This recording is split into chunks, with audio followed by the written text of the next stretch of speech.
Elon Musk is, for many, the Tony Stark of real life. He started by creating a simple application and ended up becoming one of the richest men on the planet. But with great power comes great responsibility, and that's where the biggest criticism some level against him arises. Musk has revolutionized the world with his inventions, many of them funded by the US government, and it's precisely this that sparks debate. Is all that money really being allocated to the best option, or will it end up benefiting only a few while those resources could have been used to save Earth instead of trying to escape it? To understand this debate well, it's important to know the story from the beginning. So here's the context. Elon Reeve Musk was born on June 28, 1971, in Pretoria, South Africa.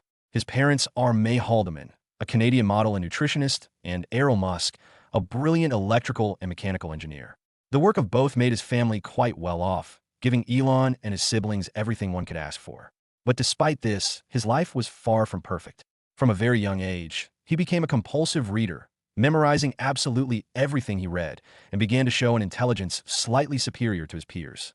However, this made him a target of ridicule at school, where he was seen as a nerd. Additionally, he was shy and had very few social skills. At home, things weren't much better either.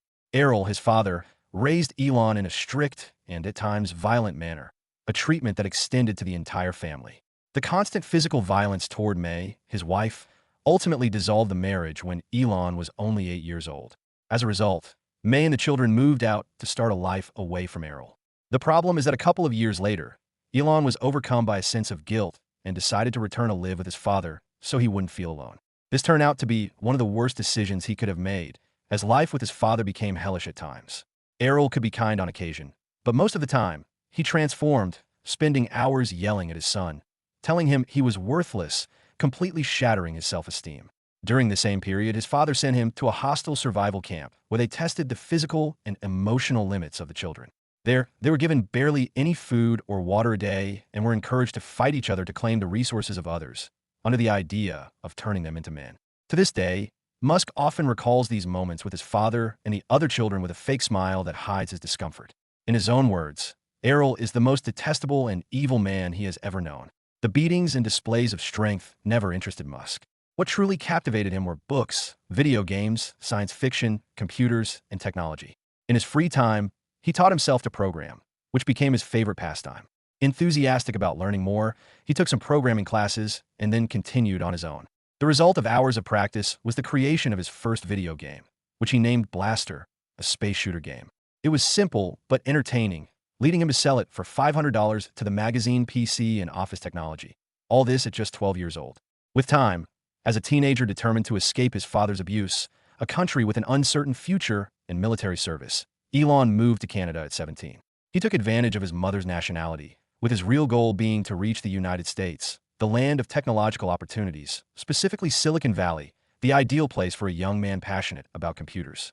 His father told him he'd soon return to South Africa as a loser, but Elon, with just $2,000 saved, stayed with a cousin in Saskatchewan and worked on a farm. Shortly after, he moved to Kingston, Ontario, to study at university. In 1990, his mother and siblings also arrived in Canada to start a more modest but happier life away from Errol. Elon finished his studies at Queen's and transferred to the University of Pennsylvania in the United States to study physics and economics. After graduating, he moved to California to begin a doctorate in applied physics and material science at Stanford, but he dropped out after just 2 days because he had a better plan: to start his first company. Now, in the epicenter of technological innovation, his goal was to make money while also contributing something to change the world.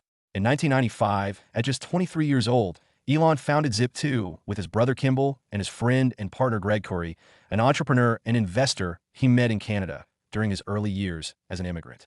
The idea of Zip2 was to offer an online business directory with interactive maps, listings of local businesses, addresses, and routes. Something like a Google Maps for readers of traditional newspapers like the New York Times to find establishments near their location. Zip2 was a resounding success, but despite Elon being the brain behind the project, other investors felt he lacked experience in business management. As a result, they decided to replace him as CEO and hired someone more qualified. However, this wasn't a failure either. In 1999, the company Compaq bought Zip2 for $307 million, of which Elon received the humble sum of $22 million. Not bad for being under 30. With part of that money, he bought his first supercar, a McLaren F1, a dream he'd had since childhood, as he had developed a fixation with cars from a young age. By then, Elon was also in a serious relationship with writer Justine Wilson, his first great love, whom he met when they were both studying at Queen's University. Justine was key in Elon's early career years, supporting him through the toughest moments when he worked nonstop, slept on the floor of his office, and lived with limited resources. After selling Zip2 and becoming a millionaire, Elon went straight to founding X.com, nothing less than a bank. But this wasn't a traditional bank. It was entirely online. For many of us, this business doesn't seem innovative today, as we mostly handle our transactions this way. But remember, we're talking about 1999, when people still paid with checks and didn't trust putting their money on the internet. Shortly after, X.com merged with a rival startup called Confinity, which had already developed a payment platform called PayPal. Yes, the same one still in use today and likely installed on your phone. Musk was named CEO of the newly merged company, but tensions soon arose. His impulsive leadership style unsettled investors and executives who didn't share his vision. The Confinity team preferred to keep PayPal as a simple payment system, while Elon wanted to turn it into a digital bank and switch the system to Microsoft Windows, which generated even more resistance. Additionally, many doubted his experience to lead a fast-growing fintech. While this was happening, Elon and his girlfriend decided to get married in January 2000. The event took place on the island of St. Martin, and by September of that year, they planned to celebrate their honeymoon in Australia. Everything pointed to it being a wonderful honeymoon until Elon received a call that soured it all. Taking advantage of Musk's absence, the board of directors voted to replace him as CEO again, and he was succeeded by Peter Thiel, one of Confinity's co-founders. However, they didn't kick him out of the company. He remained on the board of directors and, of course, continued as the largest shareholder. In 2001, X.com officially changed its name to PayPal Incorporated. Why? The name resonated better with the public and, let's be honest, sounded less like an adult content site. Plus, PayPal was the flagship and most profitable product, so they decided to focus entirely on digital payments and abandon the idea of creating a comprehensive online bank. This product became a success, and in 2002, eBay bought PayPal for $1.5 billion, with Elon taking home around $180 million. At that time, Elon also had his first child, but tragically, just 10 weeks after birth, the baby passed away due to sudden infant death syndrome. After selling PayPal and becoming even wealthier, Elon decided to aim even higher. With resources, experience, and freedom, he revisited a childhood dream. In 2002, he founded SpaceX, nothing less than a private space travel company. This aimed to reduce the costs of space travel and make interplanetary life possible. Almost simultaneously with SpaceX, Musk also bet on another massive goal: revolutionizing the automotive industry with a company called Tesla. Incidentally, he didn't found Tesla. Tesla Motors was born in 2003, founded by engineers Martin Eberhard and Mark Tarpenning, a pair passionate about creating electric cars that were fast, elegant, and functional, not slow or boring. The company, let's say, was in its infancy. It wasn't established, wasn't well-known, and had no products on the market, practically just the idea, a few car designs, and extensive research on lithium-ion batteries. Thus, it needed a strong investor who believed in the project, and that's where Elon Musk came in. In 2004, he was fascinated by this visionary idea, as he deeply believed renewable energies were the future. For this reason, he invested $6.5 million in Tesla, as he often did, becoming the primary investor and taking on the role of chairman of the board of directors. Everything flowed quite well in this new entrepreneurial phase, as he showed enthusiasm and complete commitment to the cause of renewable energy. So much so that in 2006, he also got involved with SolarCity, a company aimed at facilitating access to residential and commercial solar panels, allowing people to adopt solar energy without a high cost. However, in 2007, problems began. That year, strong tensions arose between Musk and Eberhard, mainly over the project direction and, above all, the delays in producing the Tesla Roadster, the company's first high-performance electric car they wanted to start manufacturing. In the end, Eberhard, the CEO, left, and Elon took control as leader and product architect. By then, a wave of business problems was looming for the entrepreneur, and what he was about to face went far beyond any professional challenge. 2008 arrived, bringing with it one of the worst financial crises the United States had ever seen. With it, Elon faced his own storm, as he had two companies to sustain: Tesla and SpaceX, both innovative and both on the brink of bankruptcy. As mentioned earlier, Tesla was trying to launch its first car, the Roadster, but faced delays, cost overruns, and a production process much more complicated than anticipated. The company urgently needed capital to survive, but the world was in the midst of a financial crisis, and the last thing investors wanted was to bet on risky companies. let alone one aiming to compete with giants like Ford or General Motors. All the money raised had already been spent. Many employees were laid off, dropping from 300 to just over 100, and Elon invested millions of his own pocket to keep the company afloat. But it wasn't enough. Tesla was weeks away from shutting down. At the same time, SpaceX was also in a critical moment. Musk had put a large part of his fortune into funding his own rockets, but the first 3 missions of the Falcon 1 failed. The first attempt occurred in March 2006, but the rocket didn't launch properly due to an engine failure. The second took place a year later, but a fuel pump failure prevented it from reaching orbit. The third was perhaps the most frustrating, as it was close to working, but the separation system didn't operate as intended. If the fourth mission failed, Elon would have to say goodbye to his dream of reaching space. But despite the setbacks, he never considered giving up. In an interview, they asked him, after that third failure, "Did you think about giving up?" To which he responded, "No, to make matters worse." The entrepreneur was going through a complicated divorce with Justine. Citing her, after the sale of PayPal, Elon had become increasingly dominant, cold, and self-centered. Justine felt practically like an employee in Elon's life rather than his wife. This situation evidently also had a significant emotional and financial impact on Musk. Everything was falling apart. The situation was so critical that Elon had to decide which of his 2 companies to save with the money he had left. On September 28, 2008, SpaceX attempted its 4th launch. Everything was at stake, and years of work could go to waste if this opportunity failed. At this point, the only thing Elon could hope for was a miracle, and that miracle finally arrived. This 4th launch was a complete success, and the Falcon 1 became the first SpaceX rocket to achieve a successful launch, making it the first private company to do so. They were saved. NASA was so impressed that in December of that same year, it signed a contract with SpaceX for $1.6 billion to send cargo to the International Space Station. SpaceX was no longer a joke. It was the future.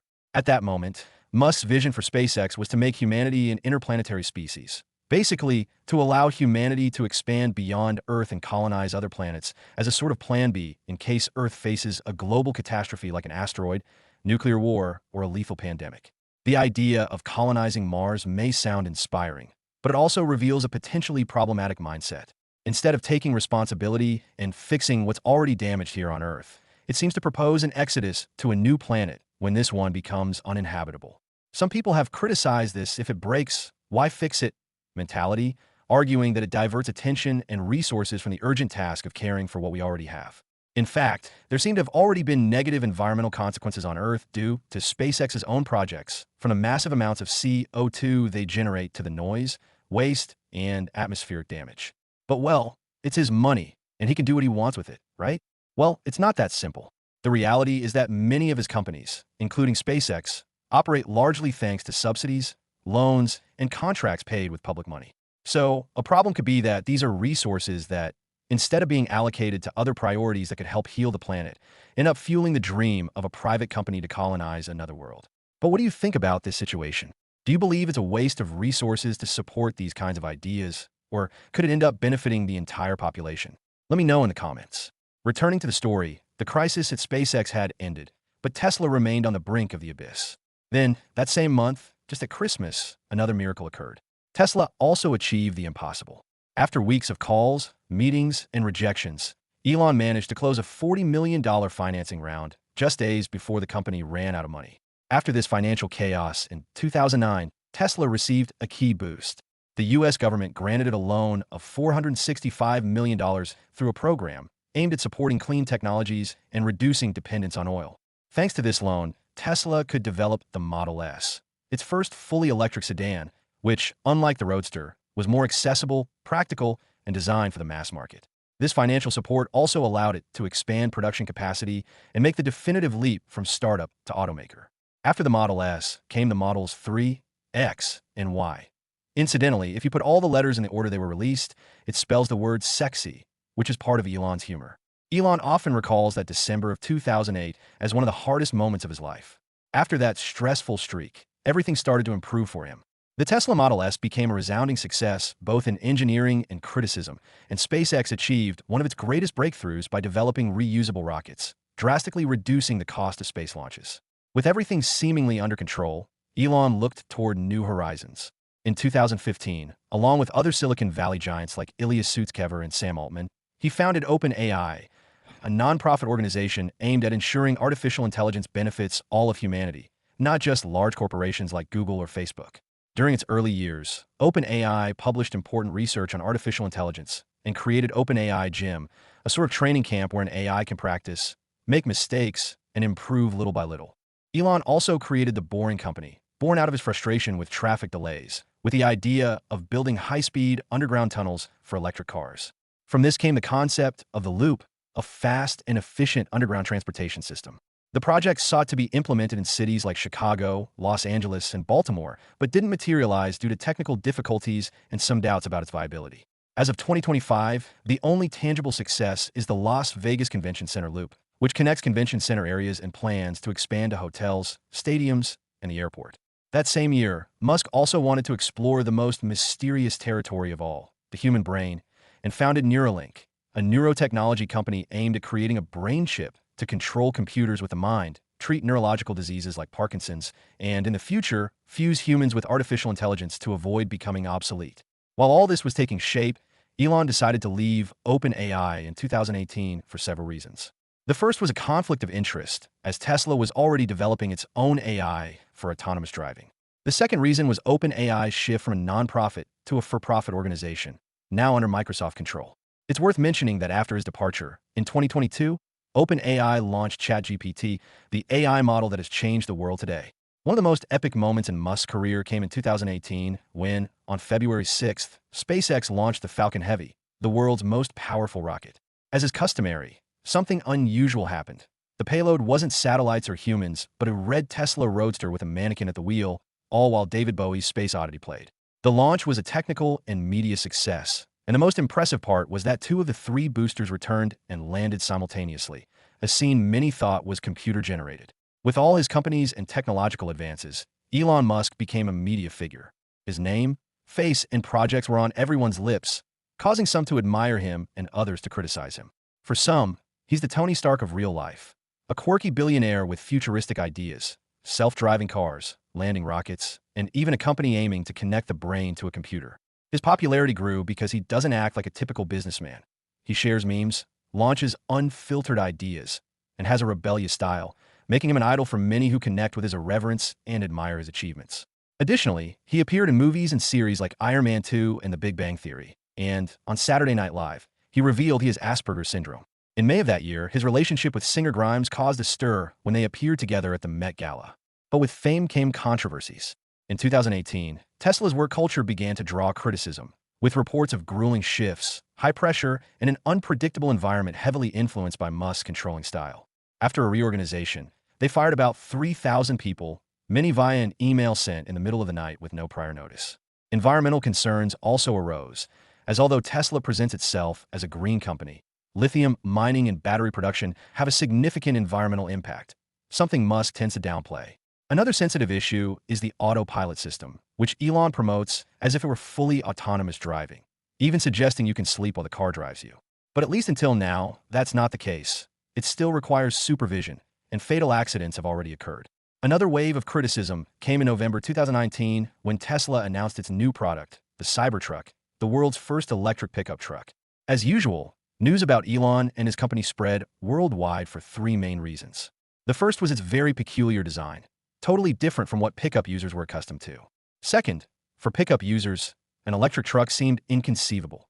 This niche is full of large gasoline engines, so they initially rejected the idea outright. Third, because the truck launched with some rather quirky features, including the reinforced steel it's built with, not fully armored, but capable of withstanding small-caliber bullets.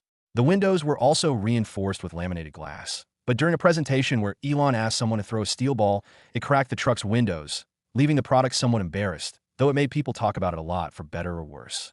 Anyone who knows a bit of Elon Musk's history knows that, over time, his public image has become increasingly controversial due to the ideas and stances he's adopted.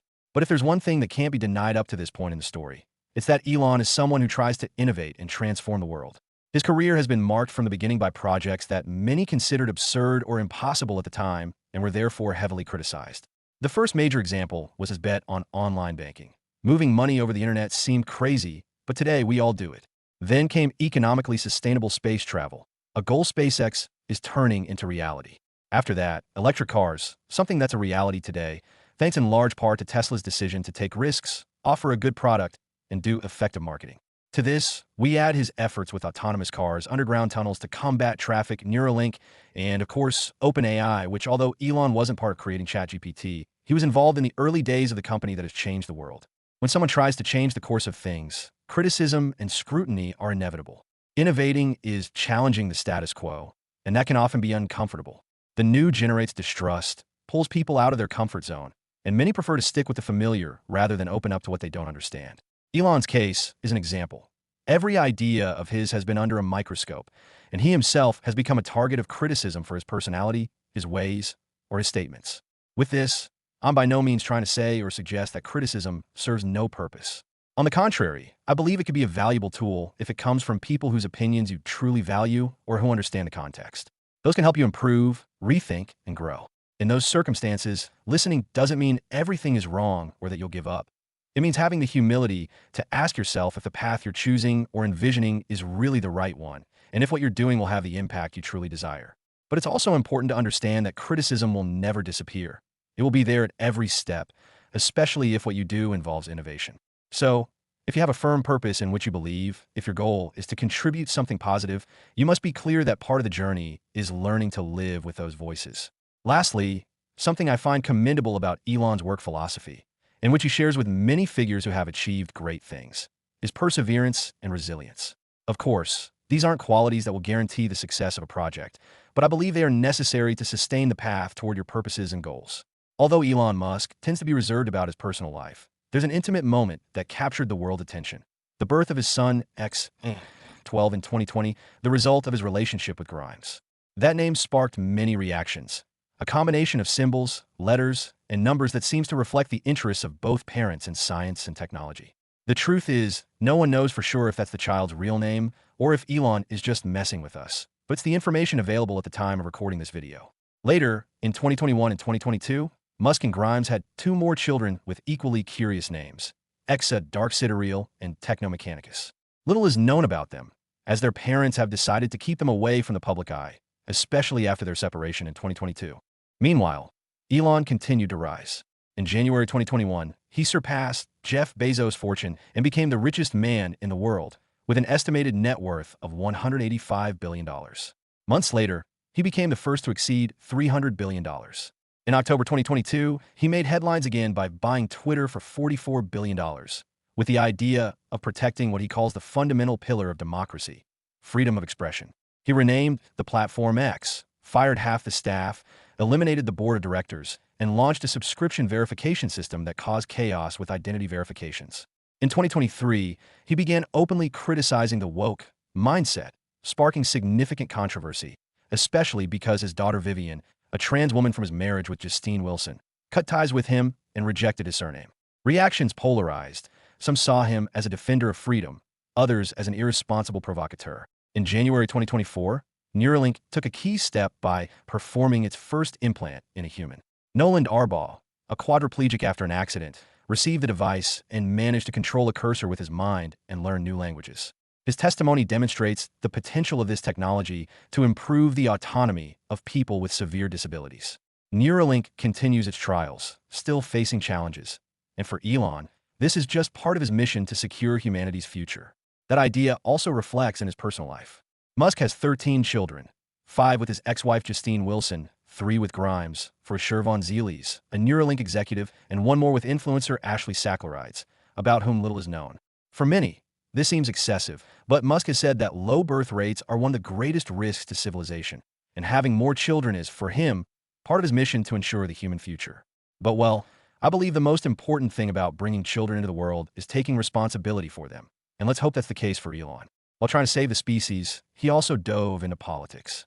In 2024, Elon became one of the biggest supporters of Donald Trump's presidential campaign, contributing millions of dollars and even working alongside him on the Government Efficiency Committee, known as DOGE, to reduce public spending and eliminate unnecessary bureaucracy within the White House. Although many considered it more of a political show than a real measure to solve anything, problems soon arose. Between April and May 2025, Trump introduced changes to the subsidies the government provides to electric cars, changes he had promised to maintain. This obviously hurt Tesla's projections, as they had based their economic forecasts on those incentive promises. However, from Musk's perspective, his opposition to this law had nothing to do with that. He believed it would further indebt the United States. In response, Trump accused him of ingratitude and threatened to eliminate subsidies and federal contracts if Musk didn't retract. But Musk fired back, mentioning Trump's supposed appearance in the Epstein files. In the end, this dispute ended with Musk partially retracting his accusations and a 14% drop in Tesla's stock value. Undoubtedly, this man's story is, in part, one of innovation, of wanting to change things, and of pushing the limits of what's possible. But viewed from a more critical perspective, it's also a story that leaves us thinking about the price and meaning of innovation. To what extent does technological advancement serve the common good? And at what point can it become an extension of the desires and fears of those who drive it? That's something each person will have to think about and question for themselves. But as we like to focus on the good parts here, I want to close by highlighting the best of this man's work philosophy, which I believe is his ability to keep going despite setbacks and criticism, and to try again and again, even when everything seems to be against him. The biggest dreams and goals aren't achieved without determination, and that's sometimes naive faith in what doesn't yet exist but could.